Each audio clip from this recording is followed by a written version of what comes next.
یعنی مسیح خداوند پر ایمان، بھروسہ اور یقین رکھنا ہے۔ آئیے کلام میں سے ایک اور حوالہ دیکھتے ہیں، یوشوا اس کا تیسرا باب اگر آپ پڑھتے ہیں، یوشوا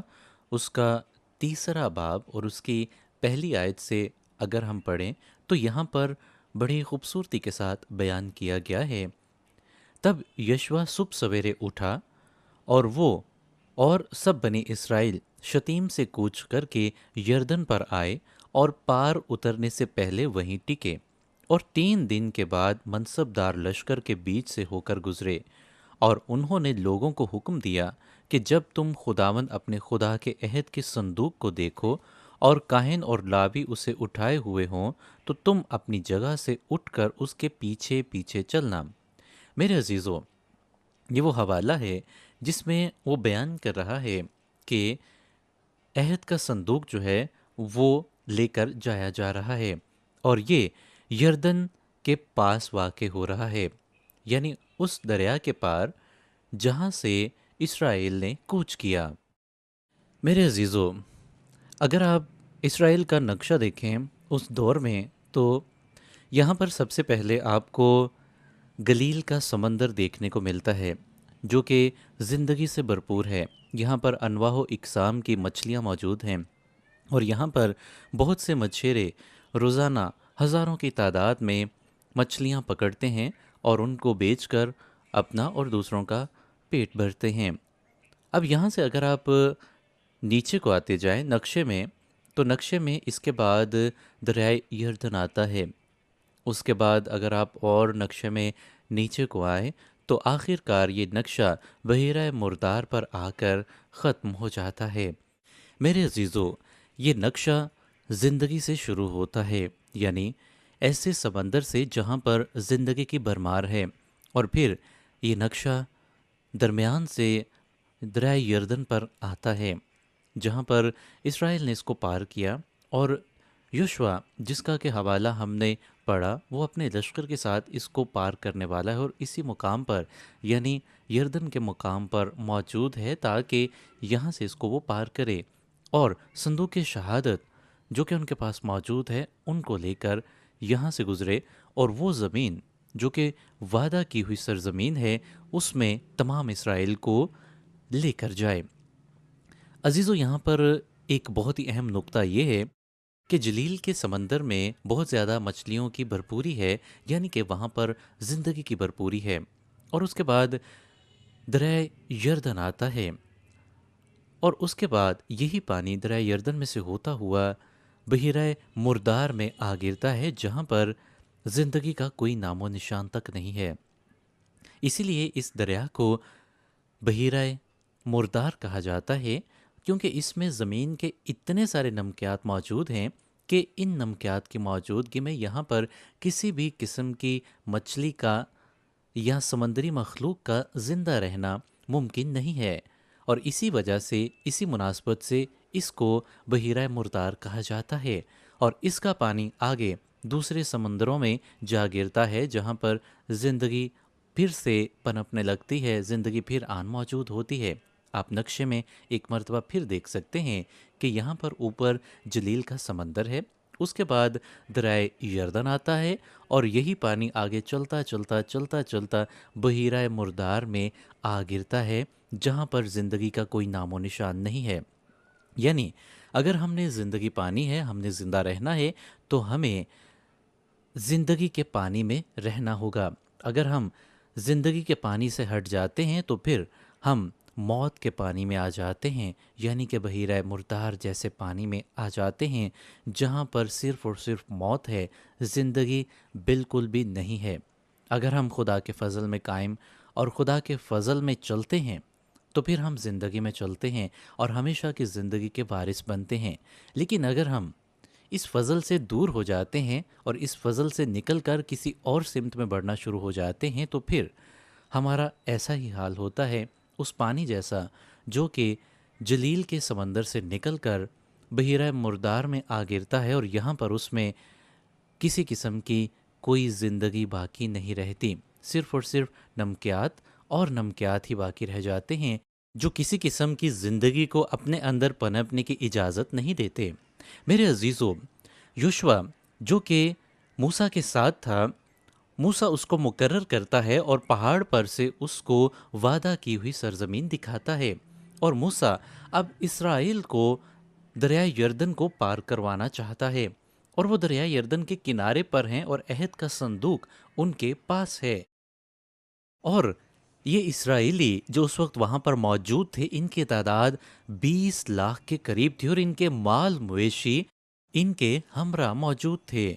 اور یہ بہت بڑی تعداد تھے۔ اگر آپ مزید دیکھیں یوشوا تیسرے باب کی 14ویں آیت میں، تو یہاں پر مزید اس حوالے سے لکھا ہے، اور جب لوگوں نے یردن کے پار جانے کو اپنے ڈیروں سے کوچ کیا، اور وہ کاہن جو عہد کا صندوق اٹھائے ہوئے تھے لوگوں کے آگے آگے ہو لیے،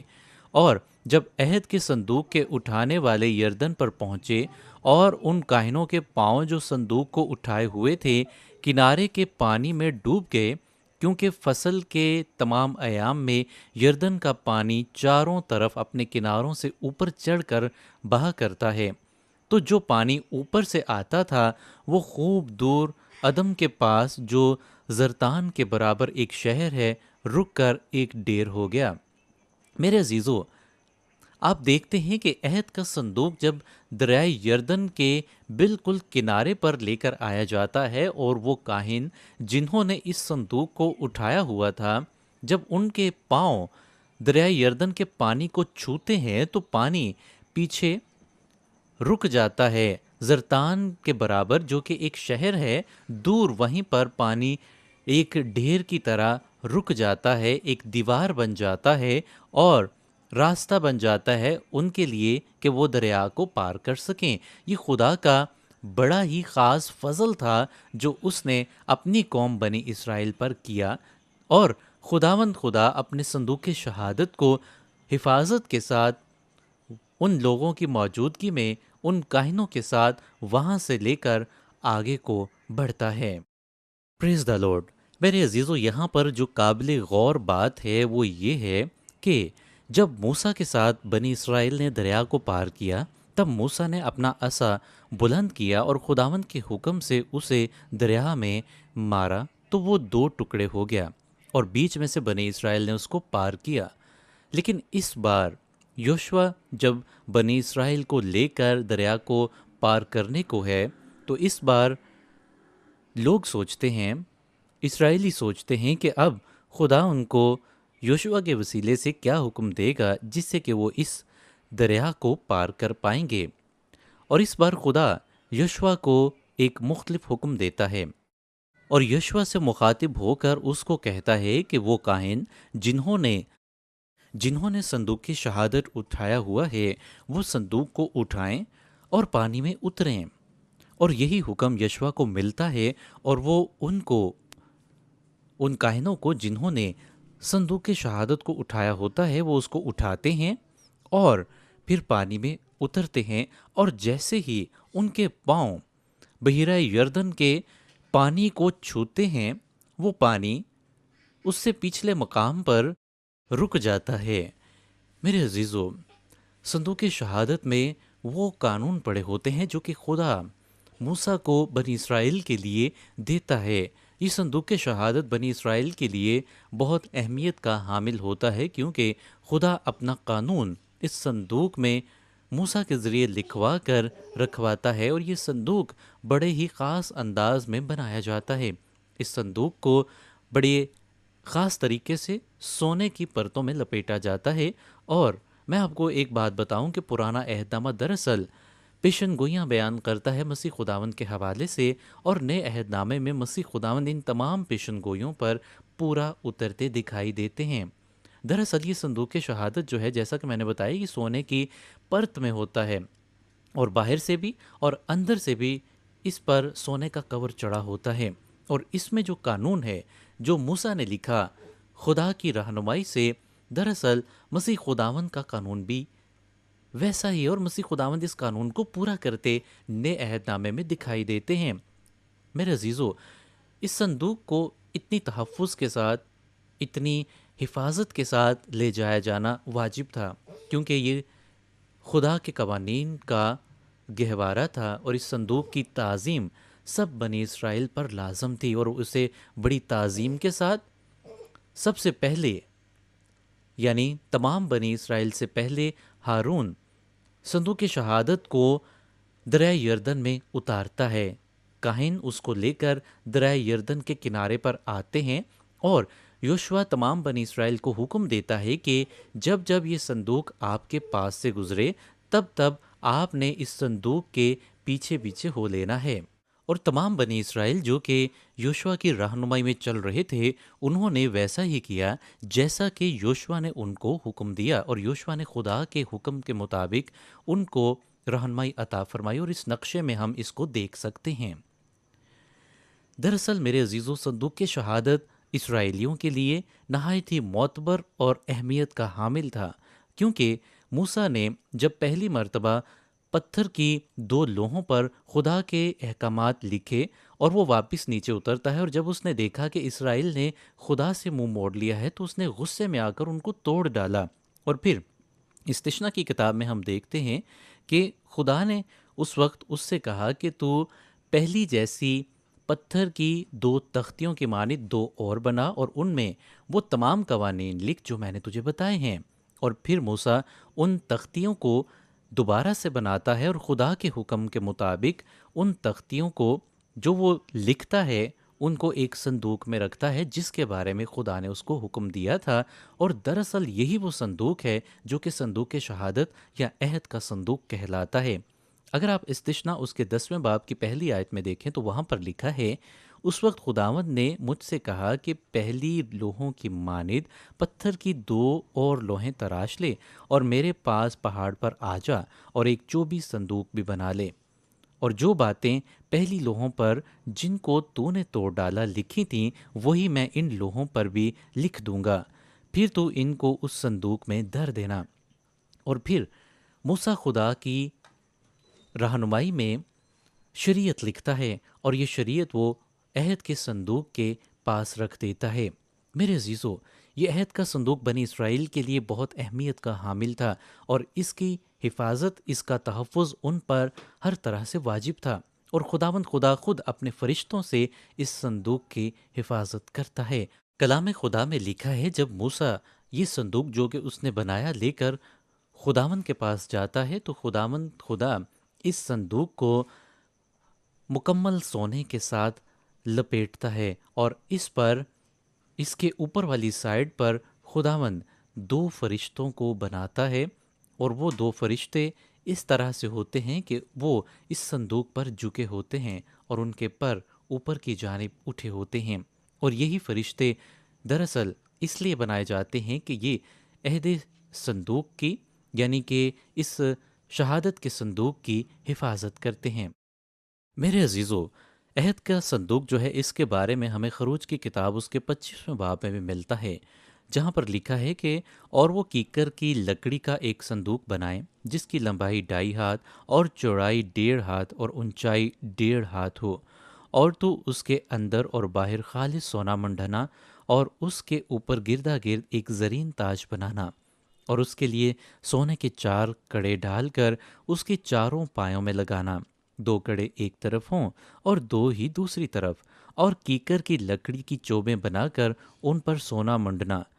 اور ان چوبوں کو صندوق کے اطراف کے کڑوں میں ڈالنا کہ ان کے سہارے صندوق اٹھ جائے، چوبیں صندوق کے کڑوں کے اندر لگی رہیں اور اس سے الگ نہ کی جائیں، اور تو اس شہادت نامہ کو جو میں تجھے دوں گا اسی صندوق میں رکھنا، اور تو کفارے کا سرپوش خالص سونے کا بنانا جس کا طول 2.5 ہاتھ اور عرض 1.5 ہاتھ ہو، اور سونے کے 2 کروبی سرپوش کے دونوں سروں پر گڑھ کر بنانا، ایک کروبی کو ایک سرے پر اور دوسرے کروبی کو دوسرے سرے پر لگانا، اور تم سرپوش کو اور دونوں سروں کے کروبیوں کو ایک ہی ٹکڑے سے بنانا، اور وہ کروبی اس طرح اوپر کو اپنے پر پھیلائے ہوئے ہوں کہ سرپوش کو اپنے پروں سے ڈانک لیں اور ان کے منہ آمنے سامنے سرپوش کی طرف ہوں، اور تو اس سرپوش کو اس صندوق کے اوپر لگانا، اور وہ عہد نامہ جو میں تجھے دوں گا اسے اس صندوق کے اندر رکھنا، وہاں میں تجھ سے ملا کروں گا، اور اس سرپوش کے اوپر سے اور کروبیوں کے بیچ میں سے جو عہد نامہ کے صندوق کے اوپر ہوں گے، ان سب احکام کے بارے میں جو میں بنی اسرائیل کے لیے تجھے دوں گا، تجھ سے بات چیت کیا کروں گا۔ میرے عزیزو، یہاں پر عہد کے صندوق کے بارے میں بڑی تفصیل کے ساتھ بیان کیا گیا ہے کہ کس طرح سے موسیٰ نے اور ہارون نے خدا کے احکامات کے مطابق عہد کے صندوق کو تیار کیا۔ اس نے خدا کی شریعت اور خدا کے احکامات جو اس نے تختیوں پر لکھے تھے، کھودے تھے، وہ اس صندوق میں رکھے، اور یہ صندوق دراصل اسرائیل کے لیے خدا کے کلام کا صندوق ٹھہرا۔ اور اس کے بعد ہم آگے چل کر دیکھتے ہیں کہ خدا موسیٰ کو قربان گاہ بنانے کے لیے کہتا ہے تاکہ وہاں پر اس صندوق کو رکھا جا سکے، اور اس کو بنانے کے لیے بھی خدا اس کو ہدایات دیتا ہے۔ وہ کہتا ہے کہ تو 2 ہاتھ لمبی اور 1 ہاتھ چوڑی اور 1.5 ہاتھ اونچی کیکر کی لکڑی کی ایک میز بھی بنانا، اور اس کو خالص سونے سے منڈنا، اور اس کے گردا گرد ایک زرین تاج بنانا، اور اس کے چوگرد 4 انگل چوڑی ایک کنگنی لگانا، اور اس کنگنی کے گردا گرد ایک زرین تاج بنانا، اور سونے کے 4 کڑے اس کے لیے بنا کر ان کڑوں کو چاروں کونوں میں لگانا جو چاروں پایوں کے مقابل ہوں گے۔ وہ کڑے کنگنی کے پاس ہی ہوں تاکہ چوبوں کے واسطے جن کے سہارے میز اٹھائی جائے گھروں کا کام دیں، اور کیکر کی لکڑی کی چوبیں بنا کر ان کو سونے سے منڈنا تاکہ میز انہی سے اٹھائی جائے۔ اور تو اس کے طباق اور چمچے اور آفتابے اور انڈیلنے کے بڑے بڑے کٹورے سب خالص سونے کے بنانا، اور تو اس میز پر نظر کی روٹیاں ہمیشہ میرے روبرو رکھنا۔ میرے عزیزو، دراصل خدا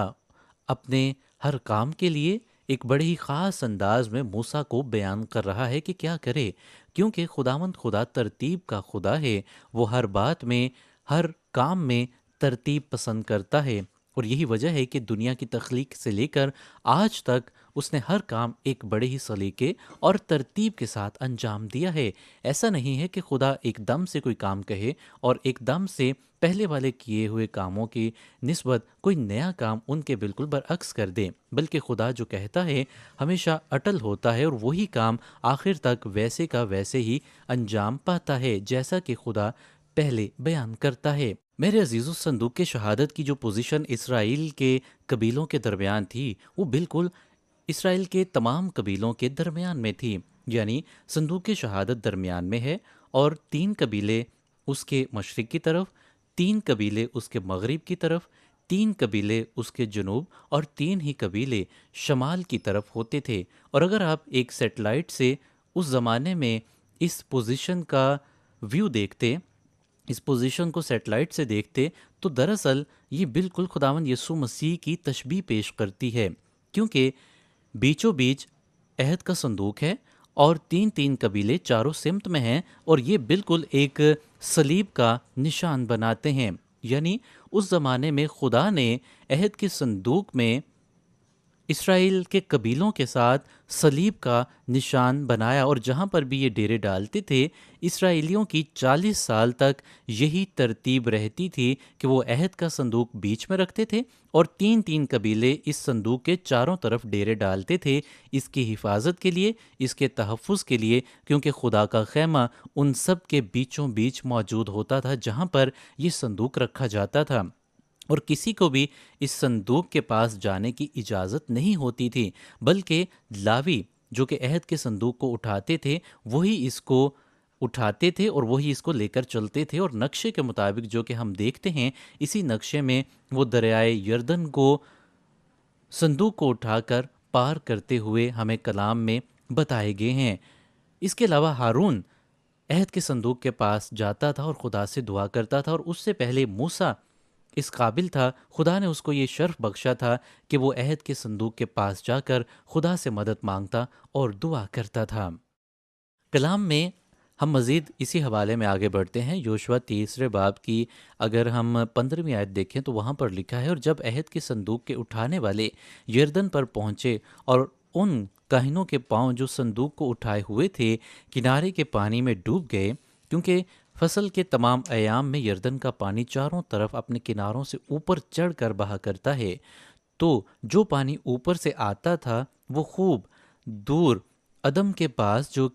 زرتان کے برابر ایک شہر ہے، رک کر ایک ڈیر ہو گیا، اور وہ پانی جو میدان کے دریا یعنی دریائے شور کی طرف بہہ کر گیا تھا بالکل الگ ہو گیا، اور لوگ عین یرو کے مقابل پار اترے۔ میرے عزیزو، یہاں پر نقشے میں بھی آپ اس کو دیکھ سکتے ہیں کہ وہ لوگ دریائے یردن میں سے پار ہو کر یروح کے بالکل مقابل جا اترتے ہیں۔ یہ خدا کا ایک بہت ہی عجیب اور بڑا معجزہ تھا جو وہ بنی اسرائیل کی زندگی میں کرتا ہے، اور یہ 40 سال کے بعد وقوع پذیر ہوتا ہے، اور اس کے بعد وہ وعدہ کی ہوئی سرزمین کی جانب آگے بڑھتے ہیں اور اس سرزمین میں پہنچتے ہیں۔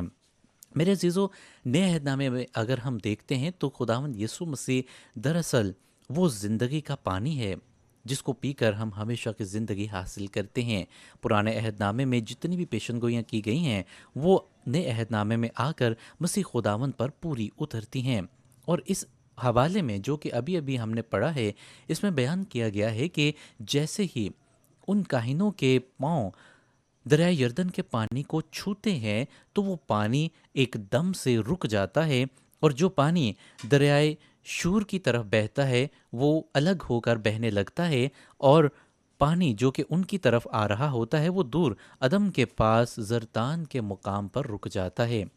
خدا کا کلام زندہ اور برحق ہے۔ میری دعا ہے کہ خداوند آپ سب کو آج کے اس کلام کے مطابق